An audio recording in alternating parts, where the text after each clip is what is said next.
Vaikom തോട്ടുവക്കത്ത് car കനാലിൽ വീണ് ഒരാൾ മരിച്ചു. ആളെ തിരിച്ചറിഞ്ഞിട്ടില്ല. ഒറ്റപ്പാലം രജിസ്ട്രേഷനിലുള്ളതാണ് കാർ. ശ്യാംപ്രസാദ് ഉത്തമനുണ്ട് വിവരങ്ങൾ നൽകാനായി. ശ്യാംപ്രസാദ്, എപ്പോഴായിരുന്നു സംഭവം? ഉള്ളിൽ അകപ്പെട്ട് പോവുകയായിരുന്നു? വിശദവിവരങ്ങൾ എന്തൊക്കെ? ഇന്നലെ രാത്രിയാണ് ഈ സംഭവം ഉണ്ടാകുന്നത്. വൈക്കം തോട്ടുവക്കത്തിന് സമീപത്താണ് KV കനാലിലേക്ക് കാറ് മറിഞ്ഞത്. ഈ കാറ് ഒറ്റപ്പാലം രജിസ്ട്രേഷനുള്ള കാറാണ്. ഇന്നലെ രാത്രി ഈ ഭാഗത്ത് വലിയ വെളിച്ചവും മറ്റൊന്നും തന്നെയില്ല. അതുകൂടാതെ തന്നെ വലിയ ആൾതാമസമുള്ള ഒരു ഇടവുമല്ല. അതിനാൽ തന്നെ ഈ രാത്രിയിൽ അപകടം ഉണ്ടായ സമയത്ത് മറ്റാർക്കും അങ്ങോട്ടേക്ക് എത്താനും കഴിഞ്ഞില്ല. കൂടാതെ അതുവഴി യാത്ര ചെയ്യുന്നവർക്കും അത്തരത്തിലൊരു കനാലിലേക്ക് കാർ പോയതായിട്ട് കാണാനും കഴിയുകയില്ല. അതുകൊണ്ട് തന്നെയാണ് ഈ കാറിലുണ്ടായിരുന്നത് ഈ ഒറ്റപ്പാലം സ്വദേശിയായിട്ടുള്ള ആളാണ്, പുരുഷനാണ്.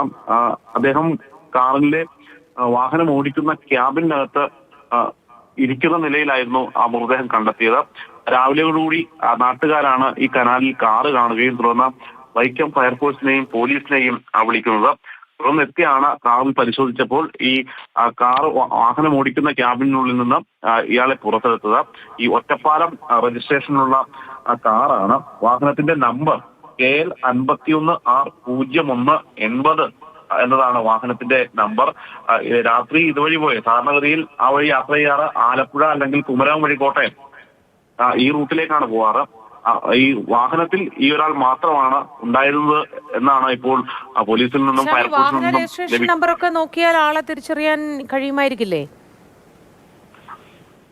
എന്തായാലും കാറ് വിശദമായ രീതിയിൽ പരിശോധിക്കും. അതോടൊപ്പം തന്നെ ഈ വാഹന രജിസ്ട്രേഷൻ വെച്ച ആളിന്റെ അഡ്രസ് എടുത്ത് അവരുടെ ബന്ധുക്കളെയും മറ്റും ബന്ധപ്പെടാനുള്ള ശ്രമത്തിലാണ് ഇപ്പോൾ പോലീസും ഫയർഫോഴ്സും ഉള്ളത്. ശരി, ശ്യാംപ്രസാദ് ഉത്തമനാണ് വിവരങ്ങൾ നൽകിയത്. കാർ കനാലിൽ വീഴുകയായിരുന്നു. ആരാണ് മരിച്ചത് എന്ന കാര്യത്തിൽ ഒരു സ്ഥിരീകരണം നിലവിൽ ലഭ്യമല്ല.